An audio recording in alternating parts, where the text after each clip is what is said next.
안녕하세요. 연문한시해설의 정진걸입니다. 오늘은 두보의 시 중에서 춘망이라는 작품을 보겠습니다. 두보는 잘 알려져 있죠. 이백과 더불어서 중국 고대 시인 중에서 넘버 1, 2라고 간주되는 인물입니다. 두 사람은 생존 연대가 비슷했어요. 둘 다 당나라가 번성했던 시기, 그리고 알록산의 난이 일어나서 사회가 혼란에 빠졌던 시기에 살았습니다.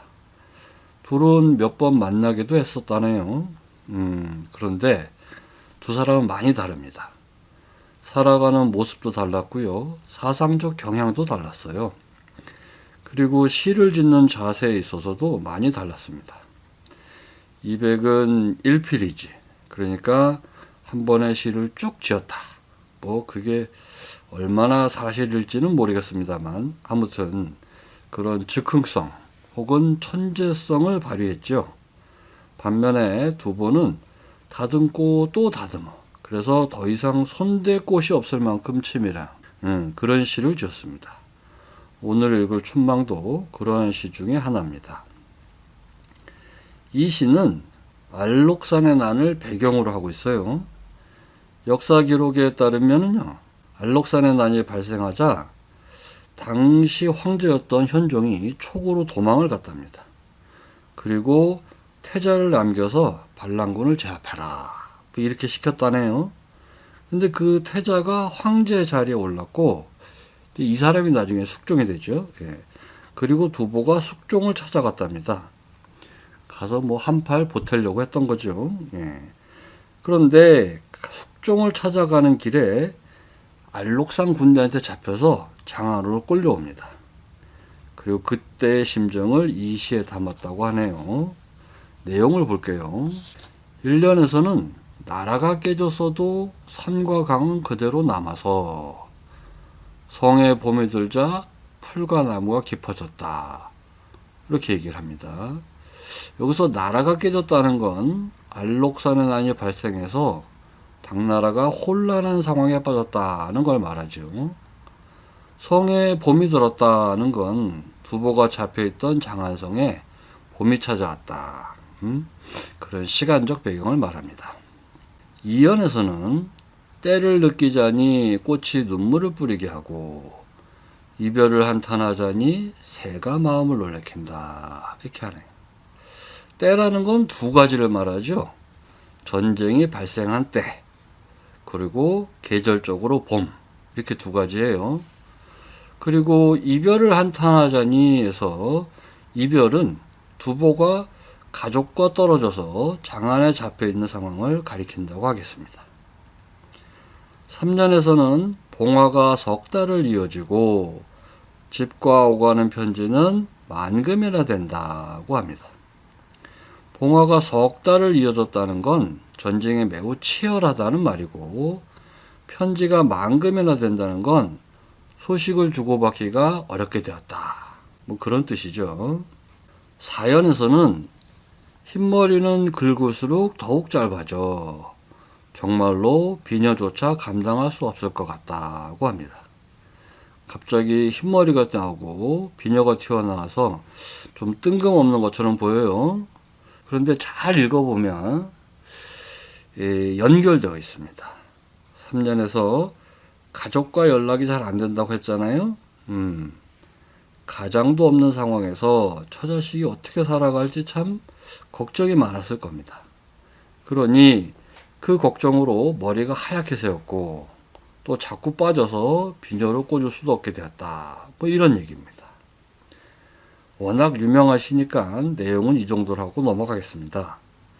내용을 더 알고 싶으시면 다른 유튜브 채널을 보시거나 책을 찾아보세요. 잘 나와 있습니다. 제가 오늘 말씀드리고 싶은 건 두보가 이런 내용의 시를 쓰면서 얼마나 시를 갈고 다듬었느냐 하는 겁니다. 먼저 구조부터 볼게요. 이 시의 제목은 춘망입니다. 춘은 봄이고 망은 바라본다는 뜻이에요. 그러니 봄에 바라본다 라는 말이 되는데 봄에 뭘 바라보죠? 추위를, 세상을 바라보겠죠. 결국 봄이 한창일 때 전쟁의 소용돌이에 빠진 세상을 바라본다는 말이겠죠.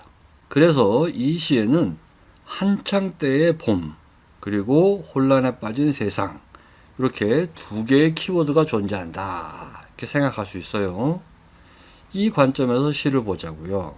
1년을 보면 1구에는 나라가 깨졌는데 산하는 그대로다 라고 했어요. 세상에 관한 말입니다. 2구에는 성의 봄이 되자 초목이 깊어졌다고 했네요. 봄에 관한 부분이군요. 제목의 춘망이 1구와 2구로 각각 나뉘어서 표현된 걸 볼 수 있습니다. 그럼 2연은 어떤가요? 3구에는 꽃이 나오고 4구에는 새가 나오네요. 봄 풍경이라고 하겠습니다. 3년을 볼게요. 5구에서는 봉화가 나오고 6구에서는 집과 오가는 편지가 나오네요. 전쟁 때문에 집과 연락이 닿지 않은 상황이죠. 봄과 세상 중에서 세상을 담당한다, 이렇게 하겠어요. 그리고 이런 봄과 세상에 놓여진 두보 자신의 모습, 머리도 하얗게 새고 비녀도 꽂지 못하는 그런 늙고 병든 두보의 모습이 사연에 나옵니다. 도식적으로 보자면 1년은 제목을 나누어서 표현했고, 2년은 제목 중에 있는 춘, 그리고 3년은 역시 제목 중에 있는 망, 그리고 4년은 춘망을 하는 두보 자신, 이렇게 나타나고 있습니다. 어떤가요? 잘 짜여진 구조죠? 예. 그런데 자세히 보시면 구조가 하나 더 있습니다. 먼저 2연을 보세요.